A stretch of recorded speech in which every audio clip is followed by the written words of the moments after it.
Señor, eh, como iglesia, como hermanos, Señor, en este tiempo de lectura bíblica hemos aprendido, Señor, que no es leer la Biblia en un tiempo determinado, pero sí estar todos los días leyéndola, Señor, escudriñando tu palabra, permitiendo a tu Espíritu que nos hable, escuchando su voz, pero sobre todo, Señor, dejándonos transformar a través de ella y poniendo por obra todo lo que nos vas enseñando. Gracias que nos das la oportunidad nuevamente de podernos conectar y de seguir aprendiendo. Te agradecemos por la vida de cada una de mis hermanas que se pueden conectar, que han dispuesto este tiempo y que siguen escuchando tu voz y estando atentas a ella.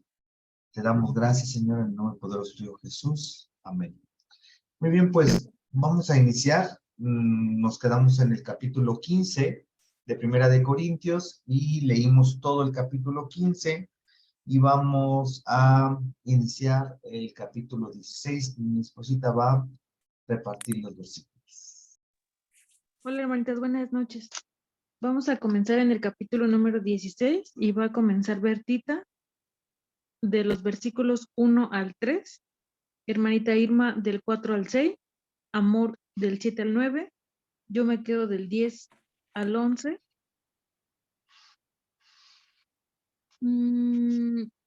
perdón, del 10 al 12, y Bertita, la segunda ronda sería del 13 al 15. Solamente hasta el 12, mi amor. ¿Hasta el 12? Sí. Ok, entonces acabo yo hasta del 10 al 12. Bertita, si está lista, podemos comenzar, por favor. Sí, buenas noches.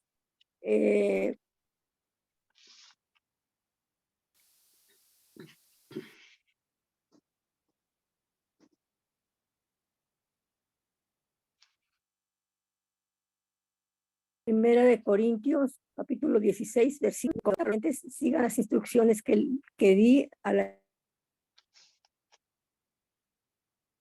iglesia de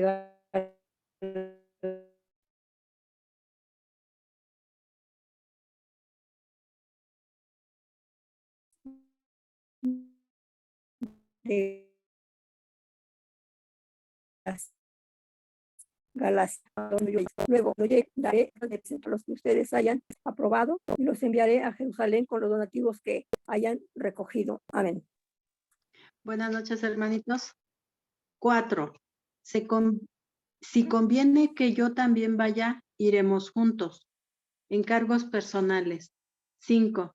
Después de pasar por Macedonia, pues tengo que atravesar esa región, iré a verlos.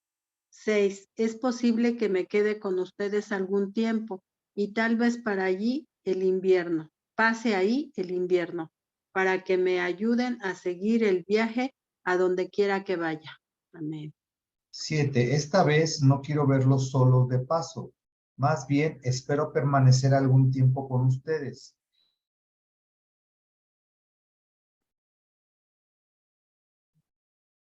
Pentecostés.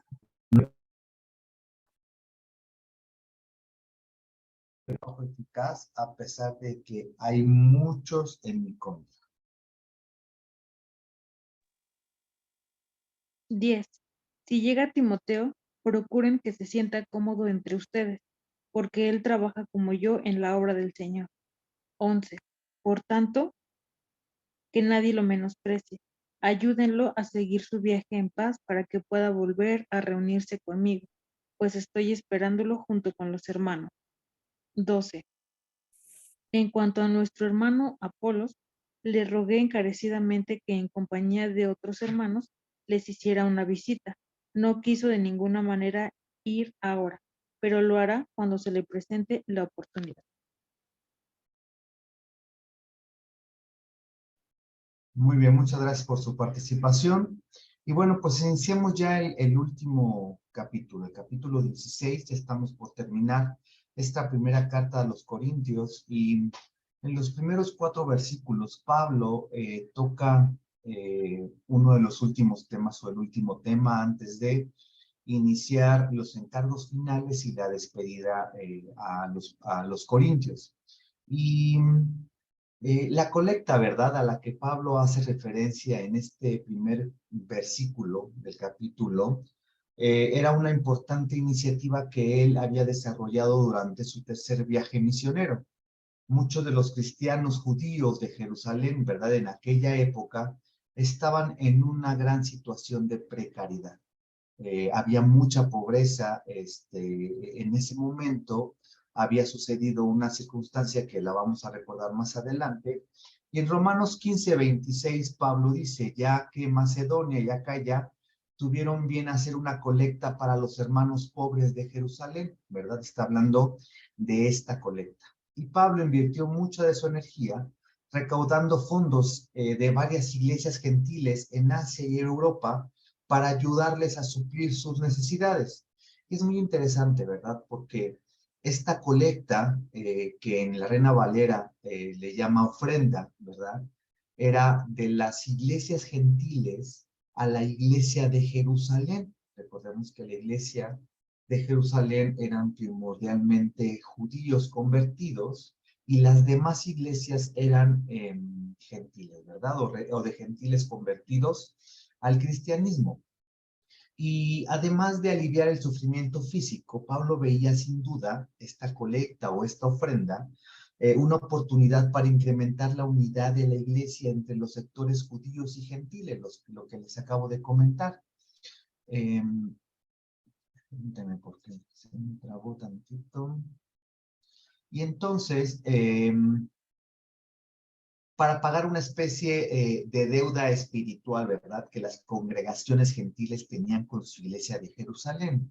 En Romanos 15:27, ¿verdad?, dice, lo hicieron de buena voluntad, aunque en realidad era su obligación hacerlo. Está hablando de la colecta, de la ofrenda. Porque si los no judíos han participado de las bendiciones espirituales de los judíos, están en deuda con ellos para servirles con las bendiciones materiales, ¿no? En ese momento estaban sucediendo circunstancias difíciles en Jerusalén y bueno, pues Pablo estaba realizando esta colecta para poderles ayudar. Es posible que dicha ofrenda, ¿verdad?, fuera la causa de que más personas fueran ganadas para Cristo y que otros crecieran en su fe y en la expresión de su gratitud a Dios, de esta colecta. Segunda de Corintios 9, del 12 al 15 dice, esta ayuda, que es un servicio sagrado, no solo suple las necesidades de los creyentes, sino que también redunda en abundantes acciones de gracias a Dios.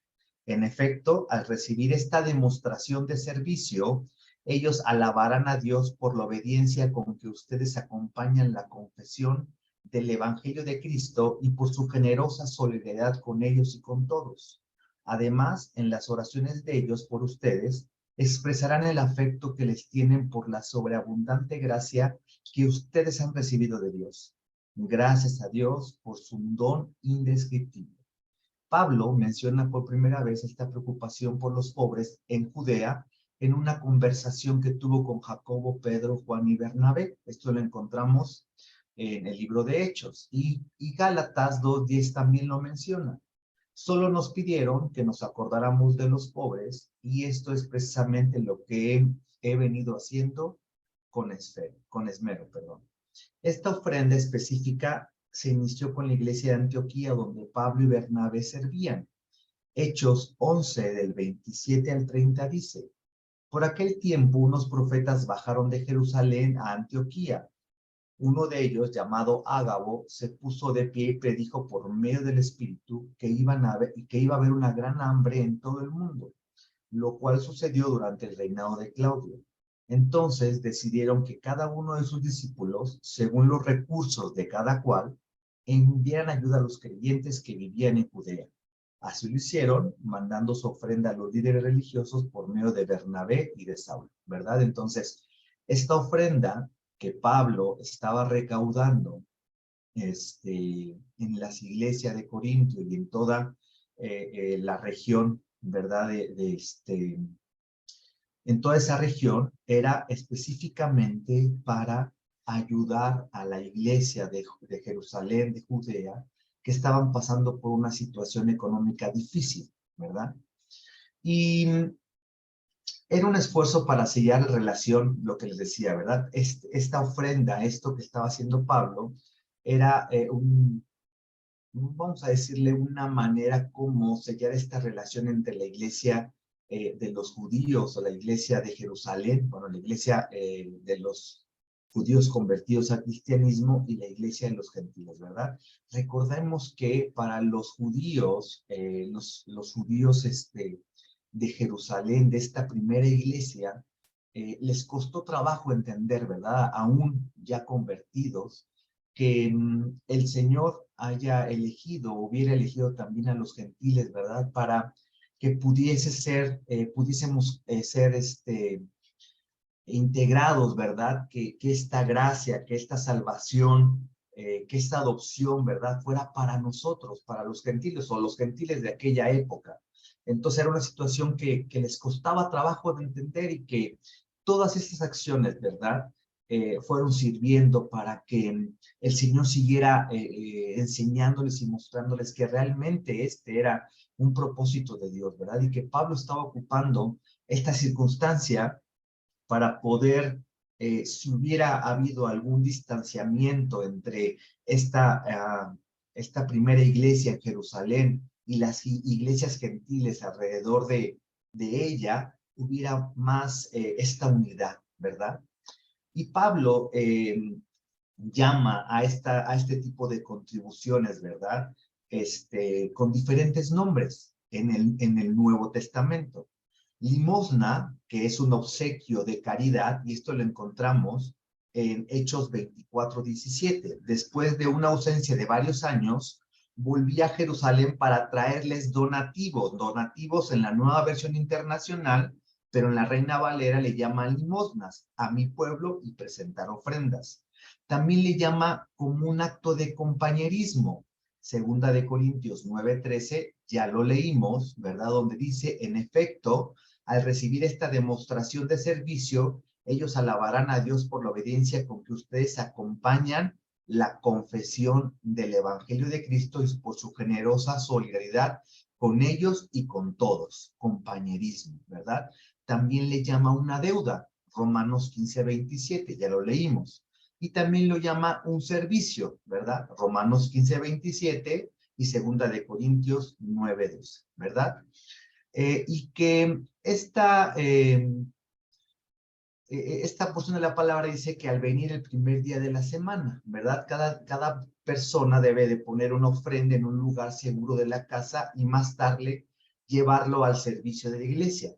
Sin embargo, ¿verdad? El hecho era que el domingo, en aquel entonces, el domingo era el primer día de la semana y que probablemente en la mañana iban a este servicio y que por la tarde se iban a trabajar. Y esto lo vamos a ver un poquito con detalle más adelante.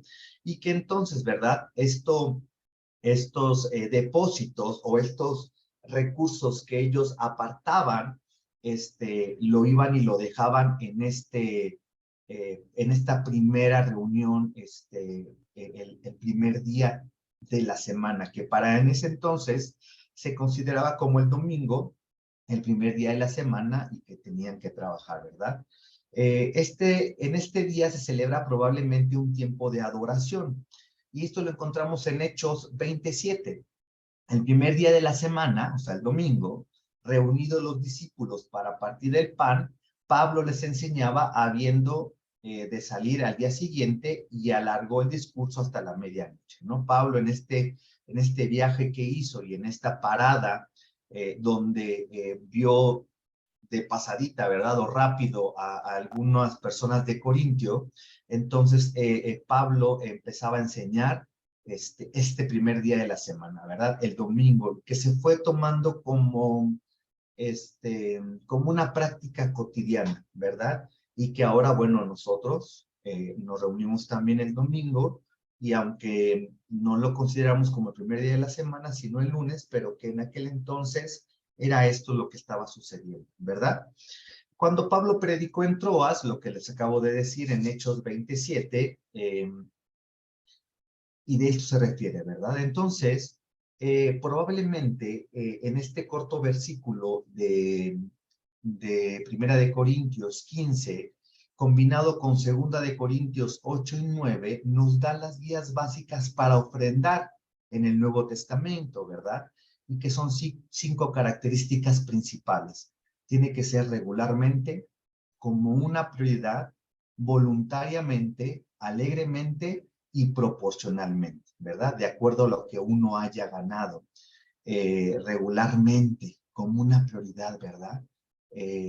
Voluntariamente, no como lo propuso nuestro corazón, no con de manera voluntaria, ¿verdad? De manera alegre. Entonces, es muy interesante que Pablo, ¿verdad?, esté utilizando estos términos y que específicamente en esta porción de la palabra, esta ofrenda estaba destinada para una circunstancia en específica, ¿verdad? Pero que hemos aprendido ahora el dar, ¿verdad? El dar de corazón para la obra del Señor es necesario, ¿verdad? Y que el Señor nos los manda también de esa manera. Y es sorprendente cómo en el Nuevo Testamento, ¿verdad?, no se discute el dar ofrenda regularmente por parte de los cristianos de aquella época, ¿verdad? Las palabras de motivación de Pablo y su procedimiento para la ofrenda de una sola vez para las iglesias gentiles a la iglesia de Jerusalén son las únicas guías relacionadas a este tema, ¿verdad? O en este versículo en específico, pero que ahora hemos entendido que lo tenemos que dar, ¿verdad? Tenemos que ofrendar, dar, de manera regular todos los domingos, porque es algo que el Señor nos ha mandado a hacer y hacerlo de todo corazón, ¿verdad? Y con una disposición. Y en aquella época, ¿verdad? Como también nosotros hemos entendido que todos los recursos, todo lo que poseemos, no solamente los recursos materiales llamados dinero, sino todo lo que poseemos, ¿verdad? Es del Señor y que solamente nosotros somos administradores de lo que Él nos da. Y en aquella época, ¿verdad? También ellos empezaban a entender de la misma manera, ¿verdad? Porque vemos cómo estas iglesias gentiles, para hacer una diferenciación con la iglesia de Jerusalén, estaban dando, ¿verdad? Estaban aprendiendo esta manera de dar y estaban dando de manera constante. Vemos cómo la iglesia de Filipos era una iglesia que normalmente estaba acostumbrada a dar. De hecho, fue una de las iglesias que sostuvo en todo tiempo el ministerio de Pablo, ¿verdad? Y Pablo lo habla y lo reconoce también en esta carta, ¿verdad? Que recibió esta ofrenda de parte de la iglesia de Filipos, y en el momento en el que él recibió esta ofrenda dejó de trabajar secularmente para poder dedicarse 100% a la predicación del evangelio y poder sostenerse en sus necesidades con esta ofrenda que venía de parte de la iglesia de Filipos, ¿no? Entonces, en la iglesia, ¿verdad? De aquel tiempo lo entendían muy bien estos conceptos y da generosamente. También lo hemos leído en el libro de los Hechos, ¿verdad? Cuando primera iglesia primitiva, estos judíos, ¿verdad? Convertidos, tenían todas las cosas en común y daban. Pero cuando hubo una época de crisis y que no tuvieron, ¿verdad? Estas iglesias ya bien, que estaban haciendo formadas en esta región, empezaban también a dar, a ayudar, ¿verdad? A los demás. Entonces, probablemente los propios corintios habían tomado la iniciativa de contribuir con generosidad y habían inspirando, a otras iglesias a imitarles, pero ahora se estaban quedando atrás en el cumplimiento de sus compromisos, ¿verdad? Pablo entonces les habla que tienen que, cumplir con este compromiso que ellos habían obtenido de dar generosamente a esta ofrenda, ¿verdad? Y cuando habla en el versículo 1 de creyentes, traduce la palabra creyentes, traduce la palabra santos, se refiere pues a los cristianos en general, específicamente a los de Jerusalén, ¿verdad? Por otra parte, uno de los representantes a los que Pablo envió la colecta era Gayo de Derbe, un hombre que procedía de una de las ciudades del sur de Galacia. Y la expresión conforme a sus ingresos traduce una frase cuyo sentido más exacto es según haya sido prosperado cada cual, ¿verdad? Ahora sabemos que también de lo que nosotros vamos obteniendo, el trabajo que el Señor también nos permite tener y desempeñarnos, de esa manera vamos también a dar, ¿verdad? Conforme a nuestro corazón, no con tristeza, ¿verdad? Porque Dios ama al dador alegre.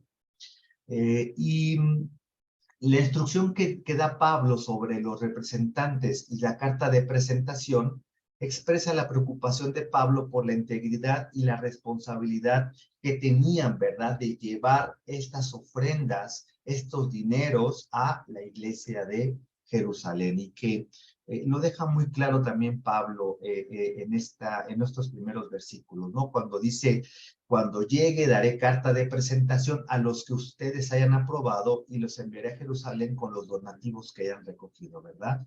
Es importante que sean personas que sean honestas, ¿verdad? Que sean conocidas por los corintios para esta responsabilidad de llevar este dinero a la iglesia de Jerusalén, ¿verdad?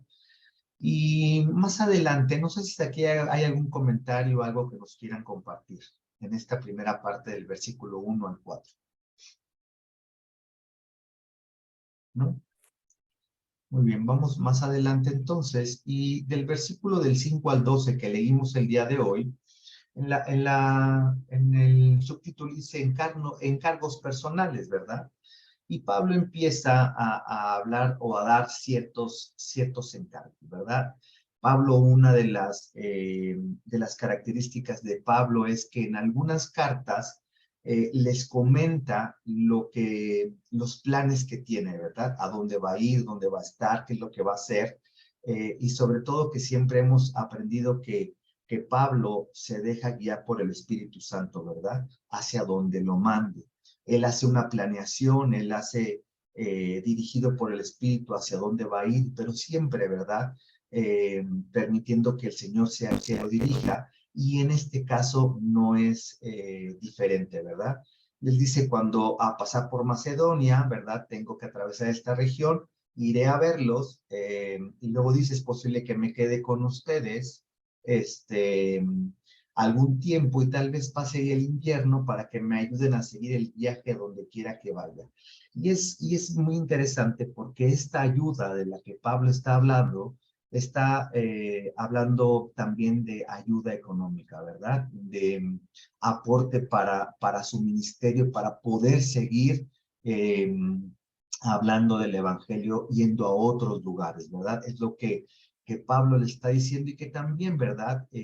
Nos puedan ayudar a que alguien lo acompañe, también es importante, no solamente económicamente, sino que también lo pudieran acompañar a estos viajes que él estaba teniendo. Y en 2 de Corintios, ¿verdad? Nos deja un poquito más claro que Pablo hizo probablemente una visita intermedia en Corintio entre los dos viajes que podemos leer, ¿verdad? En el libro de los Hechos. En 2 de Corintios 12:14 dice: miren que por tercera vez estoy listos para visitarlos y no seré una carga, pues no me interesa lo que ustedes tienen, sino lo que ustedes son. Después de todo, no son los hijos los que deben ahorrar para los padres, sino los padres para los hijos. Y hablábamos en esta carta, ¿verdad? Que Pablo dice que él no fue nunca una carga para la iglesia en donde estaba. Entonces, si estaba predicando en Corintios, ¿verdad? Él no recibió una ayuda económica específicamente de la iglesia de Corintio, porque él no quería, ¿verdad?, que esta circunstancia fuera piedra de tropiezo para los propios corintios. Pero hemos hablado que aún sí recibía apoyo de otras iglesias, en este caso la iglesia de Filipos, ¿verdad?, de los filipenses. Ellos mantenían el ministerio de Pablo, y que Pablo, mientras llegaba esta ayuda, él en esta primera carta de Corintios se dedicaba a a la elaboración de tiendas de campaña. Y lo dice el libro también de Hechos, ¿verdad? Y que cuando llegaron con esta ayuda, dejó de hacer estas tiendas de campaña para dedicarse 100% al ministerio. Entonces, vemos como Pablo, ¿verdad? Su proceder. Él no pedía o no exigía una ayuda o una manutención o sí, una ayuda, ¿verdad? En la iglesia o en la región en donde estaba, sino que él recibía esta ayuda de otros hermanos fuera que iban ayudándole para que pudiera seguir llevando a cabo su ministerio, ¿verdad? Y más adelante, en 2 de Corintios 8:10 y 9:2, perdón, Pablo declara que las instrucciones sobre la colecta que acabamos de comentar se habían producido el año pasado, sugiriendo que habían transcurrido algunos meses desde que él envió, desde el envío de 1 de Corintios, ¿verdad? Digo, nos vamos dando cuenta de las fechas, cómo va sucediendo, y la misma palabra nos va dando luz acerca de todo esto. Y Pablo tenía por lo menos, o podemos decir que tenía dos motivaciones principales, ¿verdad? Para su visita a Corintio, para su regreso. Quería pasar una buena temporada con los corintios con la esperanza de ver un cambio sustancial en la situación de la iglesia y esperaba no tener que viajar durante el periodo del año en que los barcos no podían hacerse al mar y los viajes por tierra eran mucho más arduos, ¿verdad? Ya leímos en el libro de los Hechos cuando Pablo es mandado a Roma, ¿verdad? O él pide hablar con el emperador. Y en este viaje a Roma, él, que era aproximadamente de septiembre a diciembre, les decía que había que evitar viajar en mar por esos lados porque había estas tormentas y estos huracanes y que era muy peligroso, ¿verdad? Y ya leímos esta parte y bueno, no la vamos a mencionar más, pero por eso Pablo podía o pretendía quedarse, ¿verdad? Ese tiempo con ellos. Cuando dice, ¿verdad? Me ayuden a seguir el viaje, como les decía, implica probablemente, aparte de ayuda material, comida, dinero, incluso compañeros para su viaje, ¿verdad?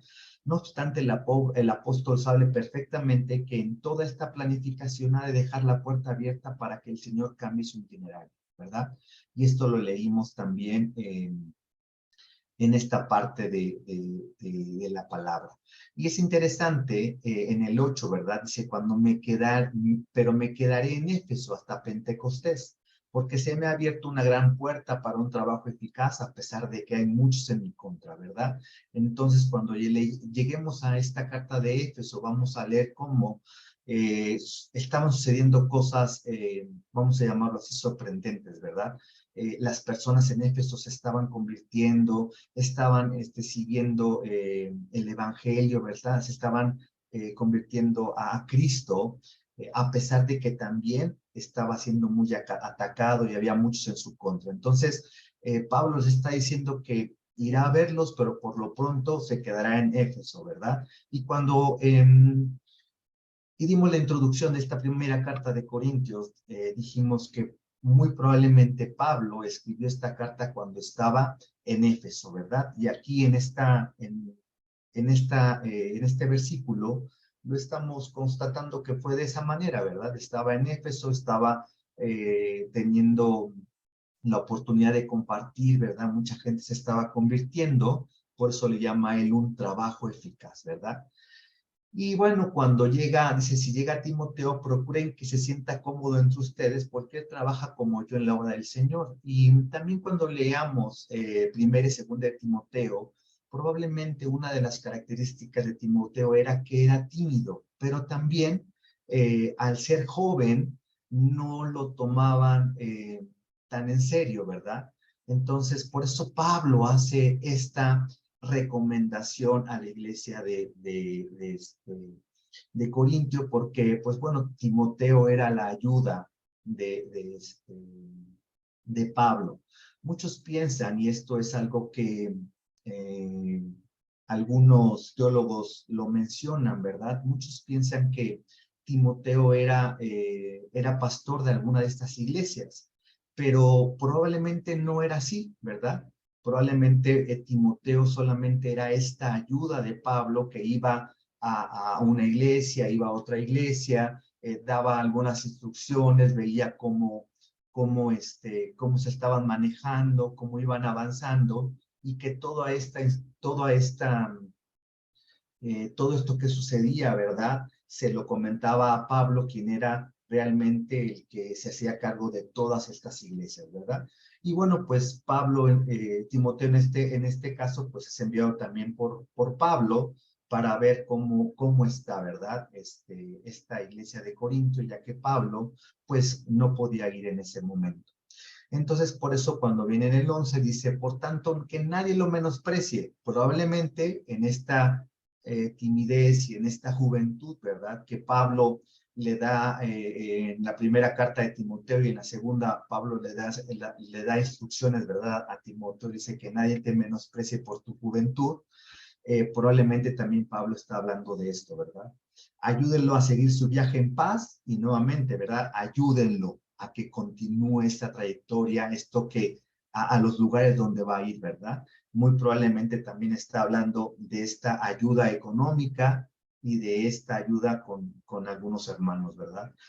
Para que pueda volver a reunirse conmigo, pues estoy esperándolo junto con los hermanos.